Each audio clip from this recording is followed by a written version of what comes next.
Apabila antara Pak Prabowo dan Pak Ganjar itu bersatu, itu akan menjadi kekuatan super power, bukan people power ya. Saya yakin untuk calon lain kejang.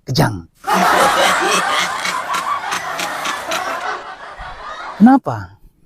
Kita lihat dari berbagai hasil survei ya, bahwa Anies Baswedan itu selalu berada di urutan ketiga, kecuali orang-orang mereka yang melakukan survei. Kadang-kadang hasilnya 75%, 90%. Ya kalau nggak malu sebenarnya sih 100% hasil surveinya ya. Ini parah nih. Tenang.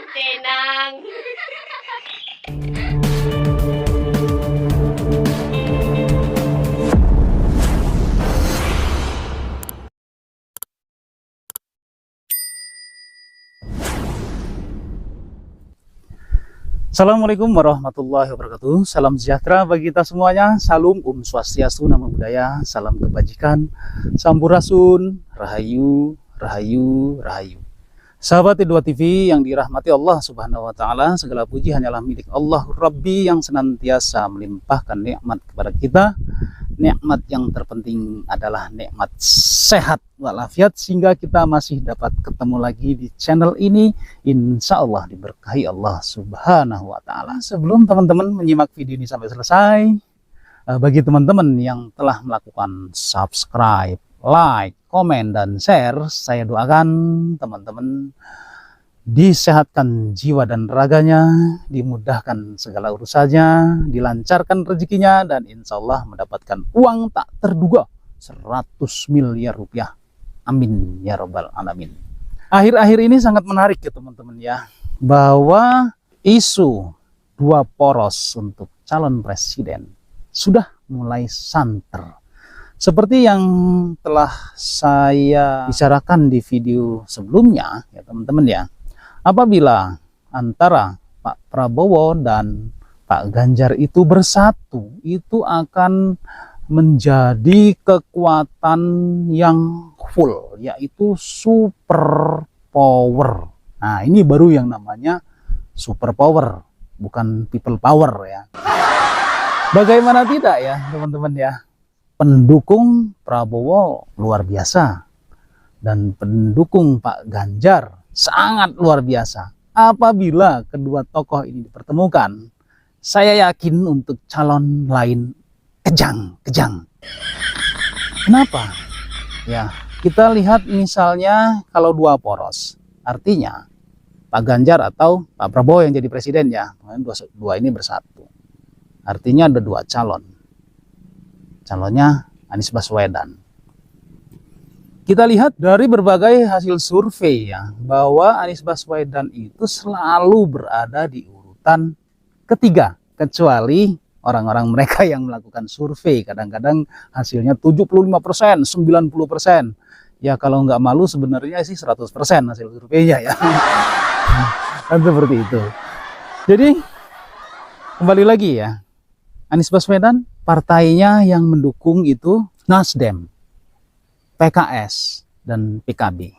Itu semuanya partai yang sedang-sedang saja ya, bukan berarti kecil ya. Sedangkan untuk wakilnya sendiri atau Caimin ya, itu yang basicnya dari Nahdien. Tidak semua orang Nahdien mendukung Caimin ya. Karena apa? Orang-orang Nahdien itu nyebar di semua partai ada. Di Gerindra ada, di Golkar ada, semuanya ada. Jadi semua lini ada orang Nahdien. Itulah kehebatannya ya, orang Nahdien. Yang kedua, Bapak Anies Baswedan itu memang saat ini lumayan populer ya, tapi elektabilitasnya tidak sepopuler namanya ya. Karena apa? Karena Anies Baswedan dulu itu pada saat mencalonkan gubernur di DKI, dia menggunakan kekuatan 212 yang menggunakan isu politik identitas. Sedangkan untuk masyarakat Indonesia gerah dengan politik identitas sampai saat ini ya, yang saya rasakan dengan adanya WA yang masuk itu ya, untuk pendukung Anies itu masih berbau-bau politik identitas. Nah, berbeda dengan capres Ganjar dan Pak Prabowo, benar-benar sudah move on dengan politik identitas.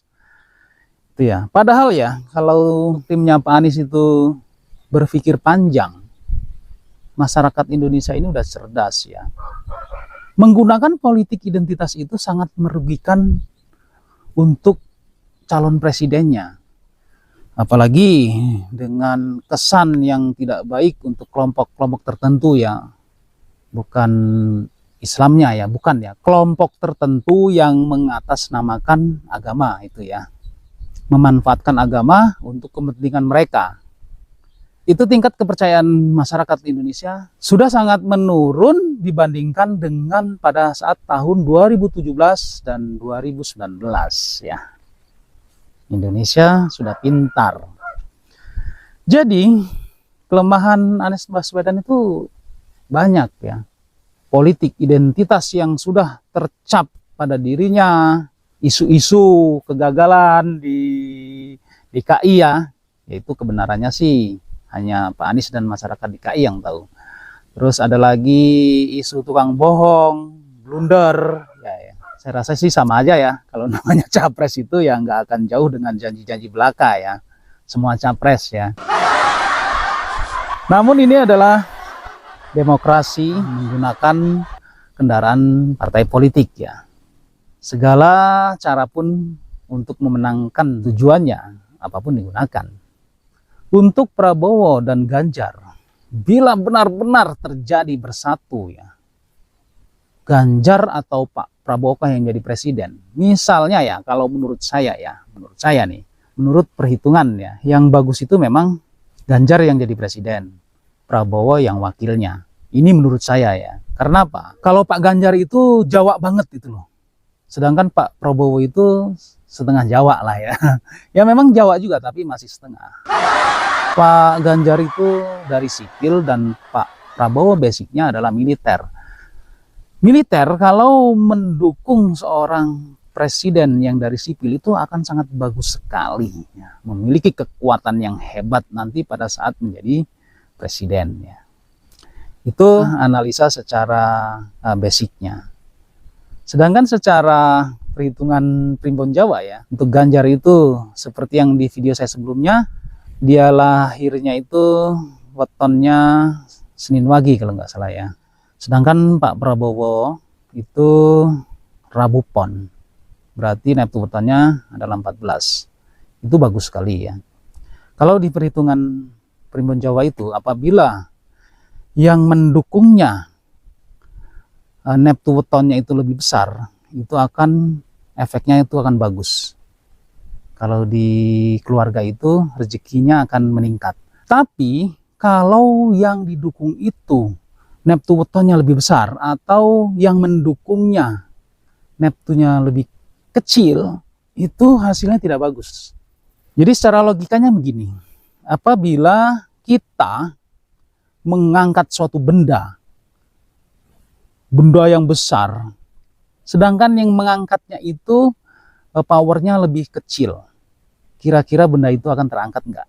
Berbeda dengan apabila benda yang kecil, terus yang ngangkatnya itu adalah orang yang besar, itu pasti akan mudah sekali terangkat. Nah, seperti itulah untuk ilmu Titan Jawa ya yang ada di Primbon Jawa. Kita kaitkan lagi dengan pasangan Prabowo Subianto dengan Ganjar atau Ganjar dengan Prabowo. Menurut hemat saya atau saran saya, sebaiknya Ganjar presiden dan Prabowo wakil presiden. Saya yakin 99% menang, 1%-nya kuasa Allah Subhanahu wa Ta'ala. Saya rasa teman-teman sependapat dengan pandangan saya. Apabila dua poros terjadi, sebaiknya Ganjar yang jadi presiden dan Pak Prabowo yang jadi wakilnya. Sedangkan untuk lawannya langsung putus asa.